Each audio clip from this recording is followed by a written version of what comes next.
DUET Night ABYSS has been out for a little over a week, and let me tell you, I have been grinding this game pretty much every single day. Now, normally I'd be making character guide videos because that's what I normally do here on the channel, but I still feel like even though I am trial rank 55 now, there's still so much I need to do to make these characters really good. So the purpose of this video is to give you guys my thoughts and some tips, especially if you're a new player starting out. The main thing that sets DUET Night ABYSS apart from other gacha games is that you can earn every single character and weapon in this game. There's still a gacha mechanic, but it's only for the cosmetics. So think of this game as the anime Warframe. Somewhere along the way, you've probably heard of Warframe. The game's been out 10 years, and it prides itself on being extremely free-to-play friendly. You can literally earn 99% of the stuff in that game for free. There are a few cosmetic items that are only available for a limited time. You know, some Prime Warframes are only around for a certain time, but they do come back. The Battle Pass, or what they call Night Wave, is free every time it's out. And then they have Tenogen, which is literally artists making the cosmetics for the characters. Like, that would be the only thing that you pay for. Other than that, you can earn everything in Warframe. And just like with Warframe, to get the main stuff in DUET Night ABYSS, all you have to do is grind for it. So to start off, if you are in the beginning of the game or if you're debating on starting it, what I recommend you do is just grind out the main quest and some of the side quests that you need to do to unlock to continue doing the main quest. Just by doing that, you will fully unlock the map. And again, there's 3 main areas, which each of these areas has a couple different ones inside of it as well. So just by doing the story, you will eventually unlock every single area, and then you can go back and, you know, pick up chests and also get some of these fast travel points as well. But if you do the entirety of the main quest, you will unlock everything, which is good. Secondly, you'll start unlocking achievements. Now, some of these reward titles and, you know, the currency you need to, like, upgrade stuff. But the main thing is getting these secret letter clues, which is going to be used to get characters and weapons, and I will talk about that in a later part of the video. Another thing to keep note of, and something that I kind of like with this game, is that the decisions you make with the dialogue also affect your skill check, or what they call impressions. Now, there are 5 different ones: benefit, morality, wisdom, empathy, and chaos. Now, I've managed to max out morality and empathy, so I assume later down the line, and if you make the correct decisions, you should be able to max out every single one of them. Now, honestly, this doesn't affect you that much, so just choose the dialogue option that you want, but do take note that leveling these up throughout the story and just playing the game, that you will be able to get stuff in the shop and be able to unlock some other side quests, so you also want to level this up. If you're familiar with your orbiter or your back room in Warframe, that's what the Sanctuary is. This is essentially your one-stop shop for access to everything. But there are 2 things in here that you can't do out in the open world, which are up here: Settle and Ripples of Talk. Settle is basically if you just want to display a character like around somewhere, you can just put them in there. And that's it. Again, you could change them out for a character that you already have. It's that simple. Ripples of Talk is essentially unlocking more lore about the characters that you have. So for Psyche, for example, I already unlocked the first stage here, but if I go to the next one, it requires a certain material, which is called a soul print. Now, to get these, you actually have to go into the impression shop. Like I said, the decisions you make end up boosting, you know, certain impressions for those skill checks, right? And the higher you get it, you can actually get these materials by rolling for it with a D10 die. You can get secret letter clues, some upgrade materials, all that great jazz, even some music stuff that you can end up unlocking. But this is also how you get these specific soul prints as well. And again, the higher your stat, the better success rate you have for these items. And as you can see, I have pretty much 100% success rate for all these because I grinded out the game. Each one also has some blueprints you can unlock, whether it's, you know, cosmetics for your character or stuff that you can just set up in the room. As you can see, I already got this Oni mask here. I still need to craft it, but again, you can get these blueprints. Also, take note of this soul print tapestry, which is basically the universal material for these soul prints. So I could redeem this to fill in these soul prints here and unlock this lore card. Another thing to look at that a lot of gacha games do is they have this beginner's guide thing. So as long as you follow these steps, again, you'll get some corresponding rewards. Again, even with this phase 1 one, you can get an assault rifle right off the rip just by enhancing any weapon to level 20. So being able to complete these and progressing through the game is going to give you some extra resources. Now, the last big thing I want to talk about before I move on is trial rank. Unlike other gacha games where the main way to level it up is just by completing, you know, story quest and doing other activities to get materials, this one is more like mastery rank from Warframe. Your current level is dependent on your progression with characters, with weapons, with Geniemons, demon wedges, and obviously your side and daily quests and stuff like that too do help. But again, the main thing is going to be unlocking characters and weapons to level this up. You can actually see how much trial experience you have to get up to the next level, but to see it in general, all you have to do is press on this little guy and it tells you that. Now also note that the higher level you go, you actually get bonuses to your shield, defense, health, and attack. So for example, if I end up going, you know, from a lower level here, if I just go down to 40, the higher I go, the more rewards I get, the more things that I unlock, and by the time you get all the way up to 65, you get a 300% boost, which is just absolutely nuts. So how do we get characters, weapons, demon wedges, Geniemons, everything under the armory? One thing I want to point out is that you unlock a lot of characters just by doing the main story quest. That's why I recommend you just grind that out first. Obviously, we have the main character right off the bat. Since we got 15 million pre-registrations, everyone gets Berenica, so once you unlock the male, you can just pick her up like that. It's that simple. You unlock Margie, Daphne, and Outsider just by playing through the main quest. They automatically just get sent to your inventory. You unlock Rebecca very early on because all she's tied to is just unlocking an activity. So once you reach the trial rank, which is going to be very easy to do, you unlock Rebecca, and you get Truffle and Filbert just by completing a side quest, which is tied to the main quest. And lastly, you can unlock Listbel just by doing the weekly roguelike mode, which I will talk about later. Now, to unlock even more, there are 3 main ways to do it. The first way is by your secret letter clues. So if you go to the shop, go to Covert Commission. As you can see in the top right, we have these secret letter clues. For every 10 of these, you could pick up a secret letter for these characters here, all of these weapons, and all of these demon wedges. You can see some are actually tied behind your trial rank. That's why I mentioned leveling up your trial rank. Think of demon wedges as mods, essentially. If you're familiar with relics and Warframe, that's what secret letters essentially are. Now, if you're not familiar, basically when you go to run an activity, and there's a specific one you need to run, which I will talk about here in a minute, but when you complete it, you have a random chance to get any of this loot. Now, the main difference with Warframe is that you only get 1 drop, but if you're running with a team, each person has the drop that you can share between them, which is nice. With this, you get 3 drops, but it's only for you, so keep that in mind. Once you get secret letters, you could go under combat, go to commissions, go under covert commissions, and this is where you can actually use these secret letters. Something that I kind of like is that these activities actually change every hour, which is nice. But just an example, let's just say I want to use a weapon one. I can go under defense, and I can either match or go in solo, and then I'll select the letter, and then you could just choose one of these when you go in, and you can just continue repeating that activity and use up all your letters if you'd like. Now, to unlock a character fully, you're gonna need these things called thoughts, and you need 30 of them to unlock a character. So for example, I don't have this character, and as you can see, I need 30 of these thoughts here. Now, you can use the premium currency just to buy the character outright if you'd like, but again, you can grind for all these characters eventually. It just takes a little bit of time. Weapons are a little different. So for some of them, all you need is the blueprint and then 2 of their corresponding specific name materials, but some of them do need 3 corresponding materials, so do keep that in mind. For demon wedges, you essentially have 2 options. The first one,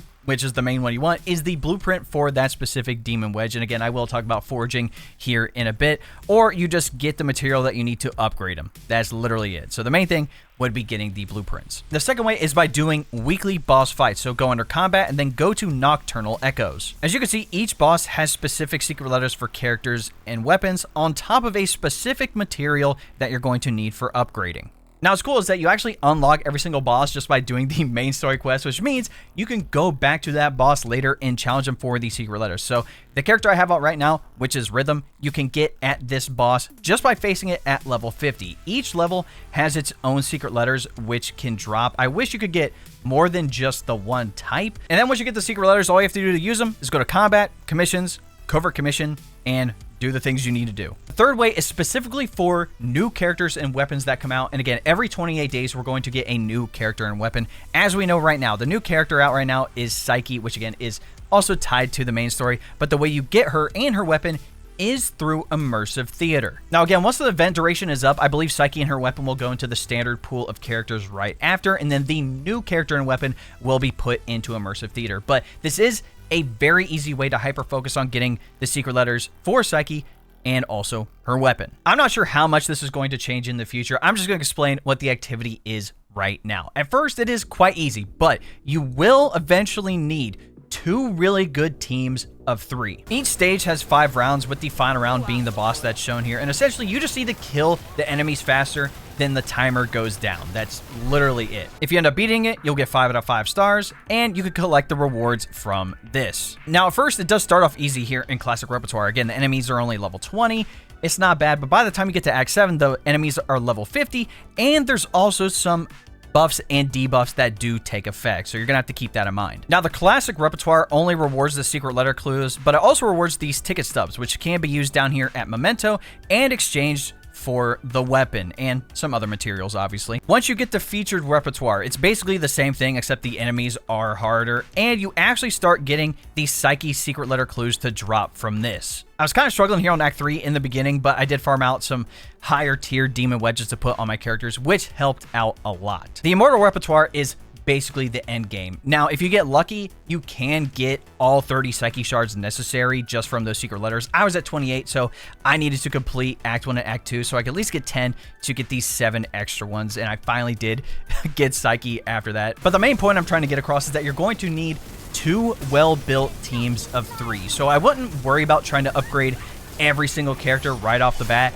Try to upgrade only the 6 that you need. Especially with the Mortal Repertoire specifically, you want either Pyro or Anemo characters because they do 400% more damage. Every other damage type does less, so keep that in mind. Now let's talk about characters and some things to take note of. There are 6 different damage types: Hydro, Pyro, Anemo, Electro, Lumino, and Umbro. Each damage type does periodic damage, with Lumino refreshing the remaining time of all active elemental bonus effects, and Umbro slowing the target's stance recovery. Like I mentioned before, each element type has an advantage and a disadvantage against another element type. So Hydro is strong against Pyro, Pyro is strong against Anemo, Anemo is strong against Electro, and Electro is strong against Hydro, with Lumino and Umbro kind of being stronger against themselves, which is kind of funny. What's cool is that every character has a specific role to play. So if you come to the right side and press these 3 dots, you can see every single role, with our main character, for example, being a support, providing a range of buffs or utility effects. As you can see, there's multiple different ones. We have DPS,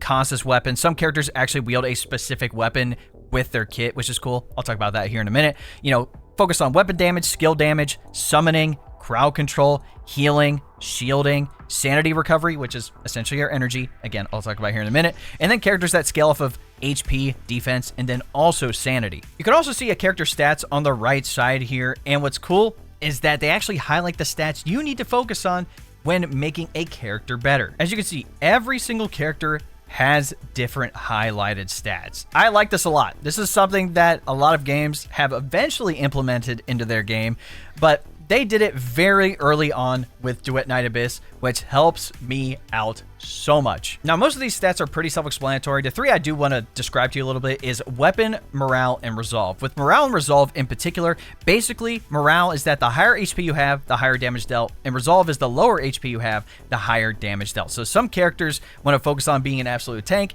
and some want to focus on being a complete glass cannon. Now, the weapon stat refers to the 2 weapon types. Again, your melee weapon and your ranged weapon. And as you can see, every single character actually has different weapons that they have in their description. Now, what's pretty cool is that you don't actually have to stick to these weapon types on these characters. That's one thing that I really like about DUET Night ABYSS, is that you can rock any weapon on any character. Now, even though I say that, I do want to point out that some characters perform better with their specific weapon type. So for example, with Benerica, under her skills and her passive, as long as you have a sword, there's a chance to restore sanity when you deal damage. So you're better off using a sword on Benerica, for example, but that doesn't necessarily apply to every single character. Again, we're going to talk about skills here in a minute. I mentioned Consonance weapon a few times, so I might as well just talk about it. Some characters don't have it. So for example, the main character doesn't. But if I go under Benerica, for example, we get this extra slot here called a Consonance weapon. This is a specific weapon that is used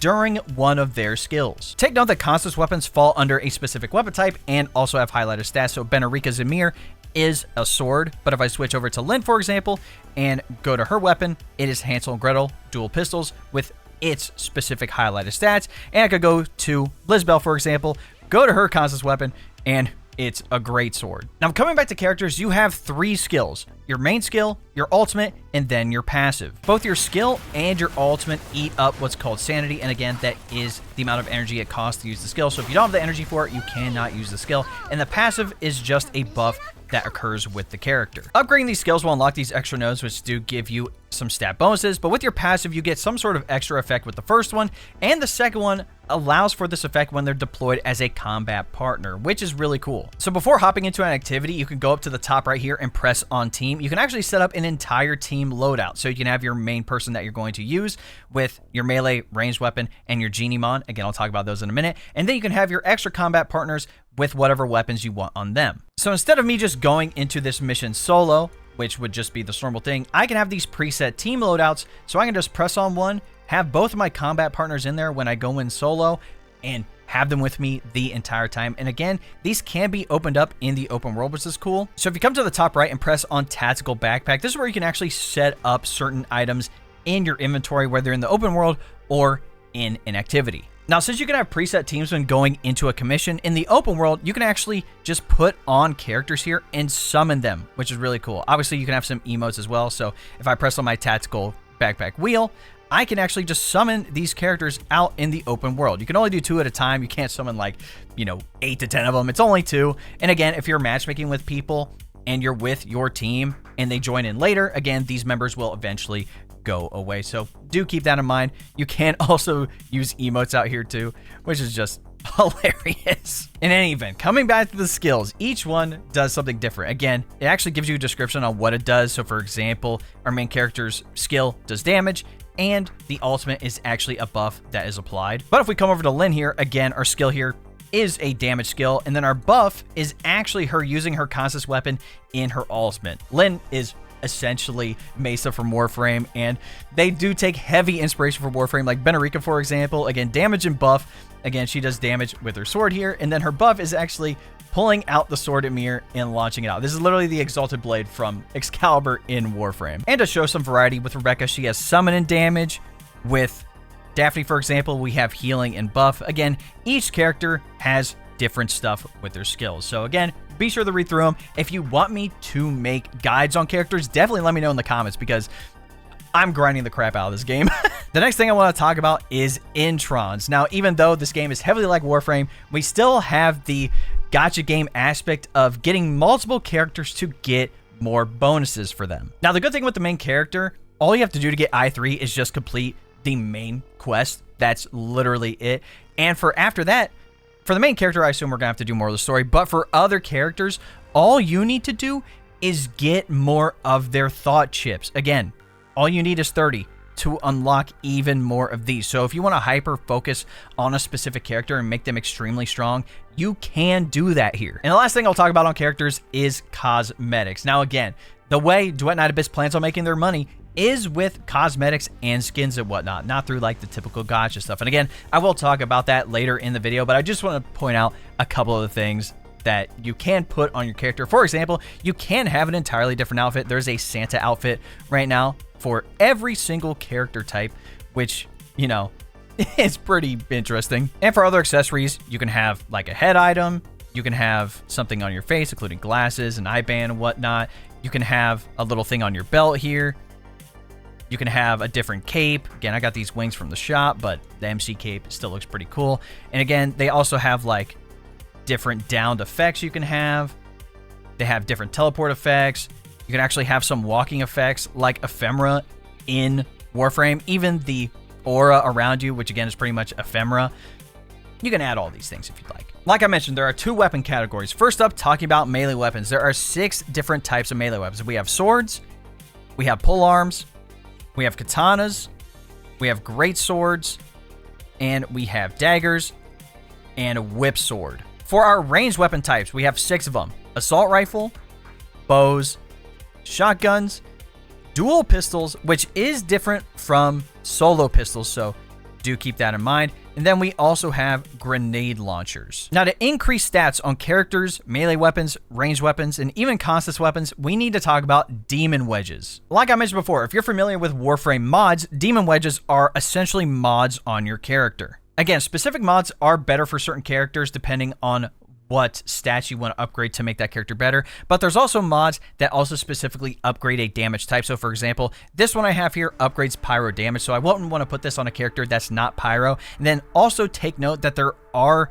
mods that can clash with each other, which means you can't put on multiple of these mods. You actually have to kind of pick and choose how you want to end up building a character. Now, the more you upgrade a character, the more slots you will unlock, and the center slot is essentially what would be the aura slot like in Warframe. Take note of tolerance. Again, as you can see, each mod has a different value tied to it, and you can only put on mods that go up to that max tolerance. You can't go over that.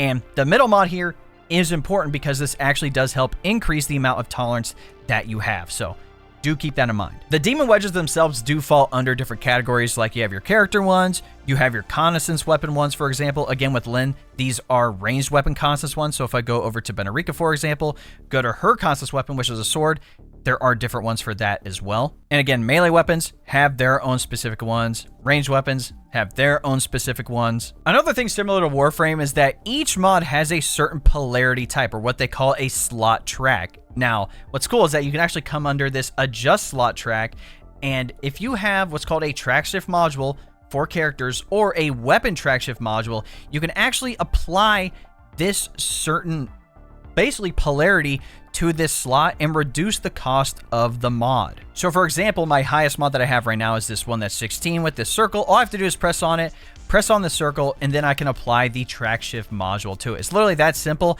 And the good thing is, unlike with Warframe, where you use Forma to basically do this and then reset your character back to level 1, it doesn't reset your character back to level 1 with this. You still stay at the same level after doing this. To get Demon Wedges, all you have to do is go under Combat, go under Commissions, go under the Nocto Jaeger Manual, and as you can see, the tougher the opponents get, the better the Demon Wedges end up becoming. And again, you unlock more of these in these higher levels just by increasing your trial rank. So keep that in mind. First up, I do want to point out there is like a beginner quest thing for Demon Wedges. There are 3 phases for it, and just by completing the required things here, whether it's collecting them or upgrading certain demon wedges, you can get some trial XP and some secret letter clues from that. So definitely do that. But if you want to get a certain demon wedge, all you have to do is press on it and it tells you how to get it.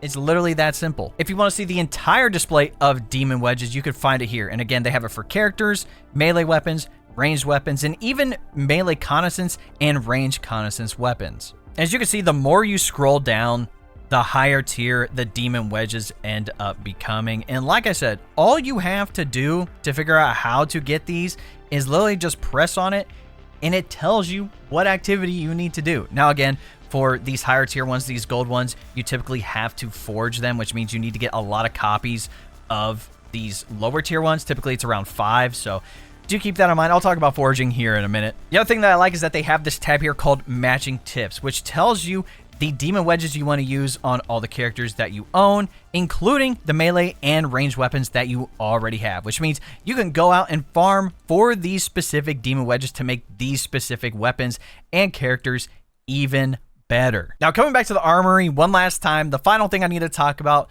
are Geniemons. If you're familiar with companions in Warframe, that's essentially what Geniemons are. They perform a little bit differently because they don't require demon wedges to be upgraded, and the main way you find these is in the open world. Now, I do want to point out the one I have on my main character right now is from the Battle Pass. But as an example, as you can see, this little guy right here, you just go up to him, you can feed him, and there's different treats you can have. I don't have any of the upgraded treats. If I had a better one, I'd be able to increase this bar. But essentially, I'm just going to use the free one. You want to hit somewhere in the middle. Now see, I did fail the feeding here, which does suck. If I were to have caught that one, it would show up here in my inventory. Now do take note, each Geniemon has a support skill which you can use in battle and also a passive skill. So for example, I could just press my Z button and use my Geniemon skill. The big thing you want to take note of is the passive skill. As you can see, I have the one from the Battle Pass, the Lumen Elf. I got him for my main character. It increases the Lumino attack for the main character and combat partners.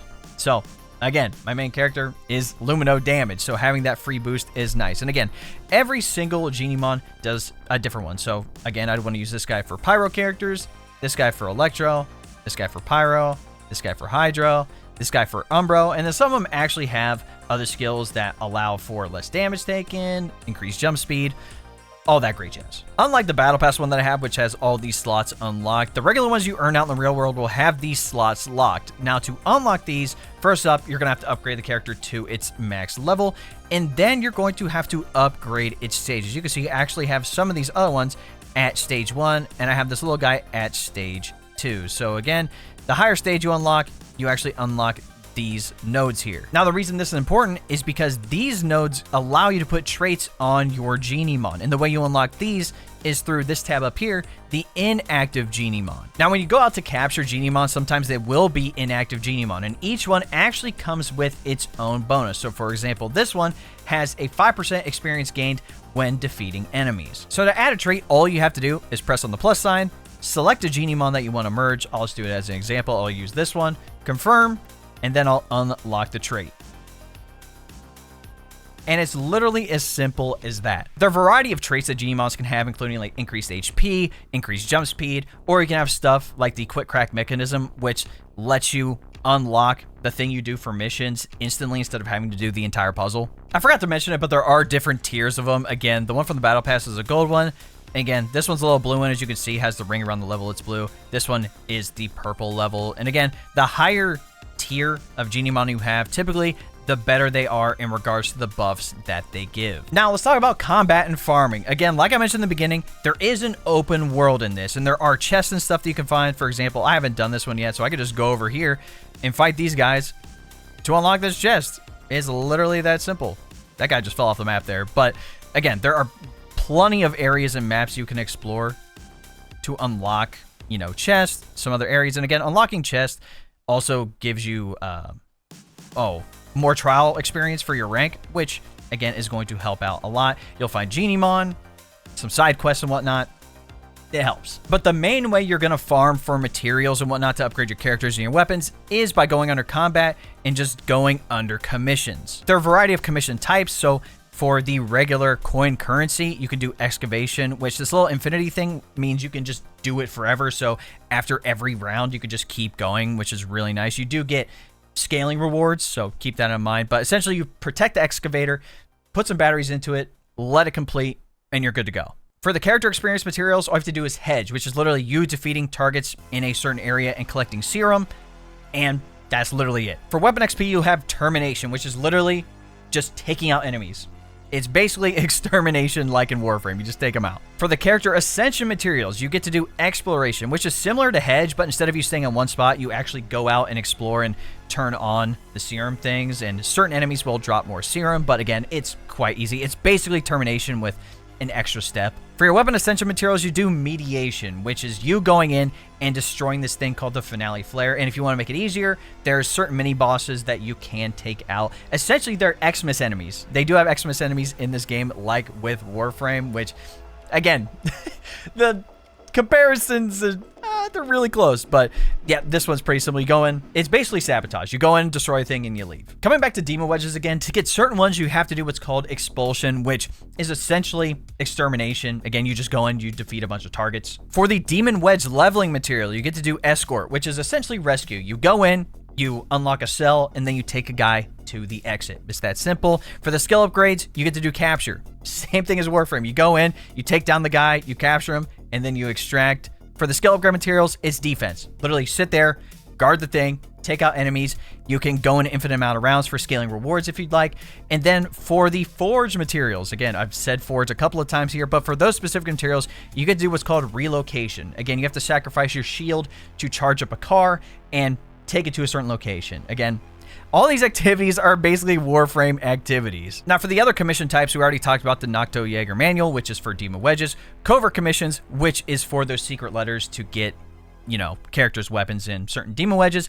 But lastly, we have bounty commissions. This is also another way where you can get blueprints for Demon Wedges. And essentially, all you have to do is go in and win 3 matches. It's basically like, you know, take out some guys, do defense on a thing. We did talk about Nocturnal Echoes earlier, but these are essentially your boss fights for the week. And again, they award certain secret letters for weapons or characters and specific boss material that you need to upgrade your characters. Now, do take note, the first time you face a boss, that attempt is free. You get 5 boss attempts per week to get certain materials. Again, you can still face the bosses after that, but you won't be able to get any of these secret letters for anything that you want. You can only do that 5 times a week. So for example, my first week, I grinded the Warden of the Inferno for Hellfire secret letters, and that's why I was able to get her as one of my characters. Same thing with, oh, what was the other boss? This one, the I don't even want to pronounce that, bro. Go ahead and cook me in the comments, but I wanted to get Rhythm, for example. So I used up all my boss attempts this week to get Rhythm. So where's she at? Down here somewhere. Come on, there we go. We got Rhythm. The last thing is Echoes of Missteps, which again, we already talked about Immersive Theater. That's the way you're going to get the new character and weapons. But there's also a weekly challenge called the Mystic Maze. This is actually our roguelike activity. I did kind of mention this earlier, but just by leveling up and completing these, you actually get secret letters and also thoughts for Lisbel. This is a very easy way to get them. And again, the higher trial rank you get, the higher level that you can clear. And basically, every week there's going to be a certain amount of trace points you'll have to reach to be able to get all of these rewards, which do reward some pretty good ones that you're going to need to upgrade characters, some secret letter clues and whatnot. By completing it, you'll also get a material called the Thread of Time, which is essentially the currency you need to purchase stuff, which does include materials, but also Consonance weapon demon wedges, which you definitely want. Again, they have the melee ones, then they also have the ranged weapon ones. They also have an upgrade skill tree for this just to make yourself a little bit better. Again, every time you complete the activity, you'll get a currency, which allows you to, boost your skills, your adaptability, your melee, or your ranged attack. And lastly, they have the Abyss Archive, which is kind of the lore of the area itself. Think of it as like a mix between like Warframe with like HSR's card thing. You know how they have like the card things for the encounters and whatnot? That's essentially what this is. If you're familiar with Warframe's crafting system, we have what's called the Forge. You are going to use the Forge a lot. Now, granted, some of the stuff from Warframe takes a lot of time to end up completing. Something like a Warframe can take up to 3 days to craft. You don't have to worry about that with here. It's not 3 days. Some of the stuff is like 10, 20 minutes. If you do multiple, it does kind of stack up. But again, it's not that long. So for example, you get any weapon blueprints from those secret letters, for examples, those will all fall here. Again, your demon wedge ones from blueprints will fall here as well. You also have materials. Now, some of these are upgrade materials that you're going to need for specific things, but some are either materials that are for ascension stuff or combat items as well. So if you have a lower tier item, you can actually upgrade it into a higher tier item, which is probably the best thing about this game. So instead of you having to have like the random drop of you getting it, which again is what I think most games would do, this one's like, hey, you have a lot of the green one, upgrade it to the blue one. There are also certain accessories you can get, which I will show you how to get those here in a minute. Some of them can just be purchasable in the shop, but in any event, they have stuff that's awaits forging, which shows you what you can actually forge, and then also stuff that you are currently forging. So again, for a lot of these high tier items that I want, especially for weapons, again, there's some materials I don't have. You can just press on it, go to forge, and I'm like, oh, I'm just missing some of these materials. What do I need to do to forge this item? Oh, I have this item. I need this specific one. What do I need to do? Oh, defense. Cool. Now I can just run this activity and get these coins. It's literally that simple. The last few things I want to talk about is number one, being events. Again, just like with any gacha game and whatnot, we have limited time events for stuff. Again, there's a 7-day login bonus for the premium pull material, and I'll talk about pulls here in a minute. But then we also have friendly games, which is literally just you doing the activities that it tells you to do.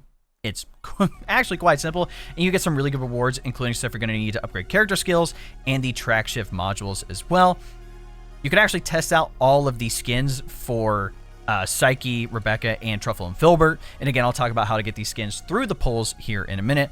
Again, Restless Hum, we already kind of talked about with Mystic Maze down here. Again, that's how you're going to get Lisbel and any copies of her that you end up getting. And we already talked about Immersive Theater.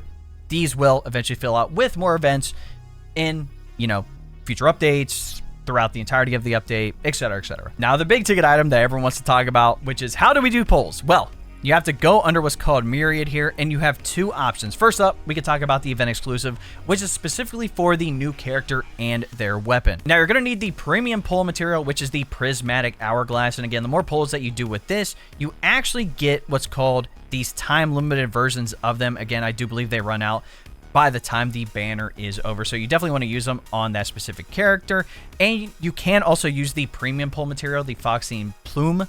I assume that's how it's pronounced. If not, go ahead and cook me in the comments.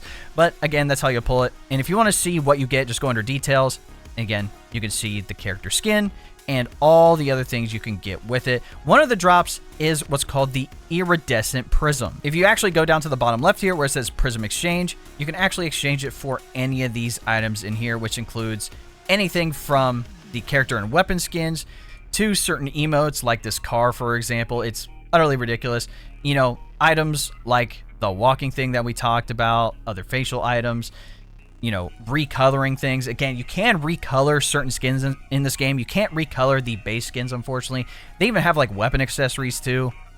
Again, you can exchange that for whatever you'd like. The other banner to pull on is the standard, or pretty much the permanent one. It requires different things. So again, this is the pristine hourglass, which is the standard pull in of itself. They also have the foxy material, which you can earn, which is basically the standard pull material that you can only use here. You can't use it on the, you know, exclusive one, for example, but you can use the exclusive currency on the standard banner if you would like. Now, for what you can get out of this, again, a lot of the other materials you can get across the board, but for okay. Now, for the stuff you can get, the main things are a pole arm skin, specifically for Rebecca. We also have a bow skin as well, specifically for Truffle and Filbert. You can use it on other weapons as well. And then there's also a Rebecca skin, W, and then also a Truffle and Filbert skin as well. Now, one big thing I know that you're thinking, what happens if I get a copy of one of these cosmetic items down here? Well, there is another prism material called the Lucent Prism. So instead of going under the limited time exchange, you go under the standard exchange. You can buy everything from emotes to the specific weapon, you know, accessories, including hair accessories for your character and whatnot. Basically all these things, but you also have the limited stock materials that reset with every character banner, including the hourglasses for pulls, the weapon track shift modules and whatnot, including some dies as well. So again, if you do any pulls, definitely look under the standard exchange and get the stuff that you want. You can get these skins early, but essentially you're guaranteed to get it within 90 pulls. So keep that in mind. While we're under the shop, we might as well talk about the other tabs here. So for the recommended, again, it's just going to tell you a couple other things. There's like a lightsaber skin for swords. You can get an exclusive weapon for $1. They talk about the limited banner.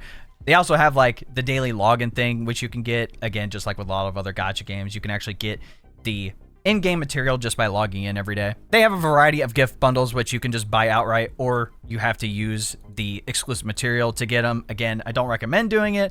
It's up to you if you want to spend money in this, although it is one of the better free-to-play games, so I honestly would not worry about it. Under items, you have a variety of exchanges, so for your plume exchange, you can actually do it for pulls, or you get these things called commission manuals, which I did forget to talk about when I talked about the activities you can do, but these actually increase the rewards you get by percentages, which is very, very nice. Again, you automatically get a bunch of green ones, but the blue ones, the purples, and the golds give a lot more percentage. So if you just want to run one activity and get a lot of rewards for it so you don't have to keep running the activity, this is a way to basically bypass you having to run an activity a bunch of times. They also have the regular Foxine exchange as well here, and one thing I did forget to talk about again with Forge is toy hammers. So if you just want to immediately complete a timed forge, you can just use toy hammers to do that, which I honestly wouldn't worry about using unless like you already have all the materials ready to craft a big weapon. But again, you can use your Foxine in exchange for some of these materials. And like I mentioned before, if you don't want to grind for a character or a weapon, you can just buy them outright with the plume material. Again, you can get the thought chips with it, or you just buy a weapon outright. Again, you can get the bundles here, the top up stuff. If you want to do that, go for it. I'm not recommending you do, because you can literally grind pretty much everything in this game for free. Same thing with cosmetics. If you want to use your exclusive material to buy cosmetics for your character, you can totally do so. It's up to you. The last thing here is the bustling marketplace. Next, the Luno Explorer's Gift. The more that you actually explore the open world in the 3 areas, Purgatorio Island, Ice Lake, and then also the Lonza Fortress, you can actually unlock these materials.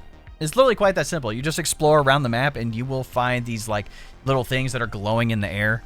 It's really easy. Next up, you have Ice Lake Fisheries. Yes, there is fishing in this game, so you can get yourself better rod, you know, better lures, better bait, and also turn the specific fishing item, the Angler's Token item, in for pulls and materials. And we already talked about Memento and the Spindle of Fate. Memento is for Immersive Theater, which we already talked about, and Spindle of Fate is for the Mystic Maze weekly roguelike activity, which we already talked about. Now, they do have a battle pass, which you can upgrade, called the Bard's Tome. Again, the top portion here is the free stuff. If you want to get the bottom stuff, again, you can either do the $10 or the $20 bonus. I did the $20 this time around because I wanted all the upgrade materials as possible. Plus the Santa outfit was pretty nice. But just to give you some perspective, before I got this, I was already at rank 29 before the weekly reset. And this lasts for 28 days. So if you're someone who doesn't want the battle pass or the boost, you can easily reach rank 50 before this entire thing is up. Again, you get 8,000 points like per week, 500 per level. And again, you can go under Bardic Inspiration, and it actually gives you your daily, weekly, and your seasonal, things you can do to progress the battle pass. And if you do get the battle pass at level 30, you can actually choose, one of these guys.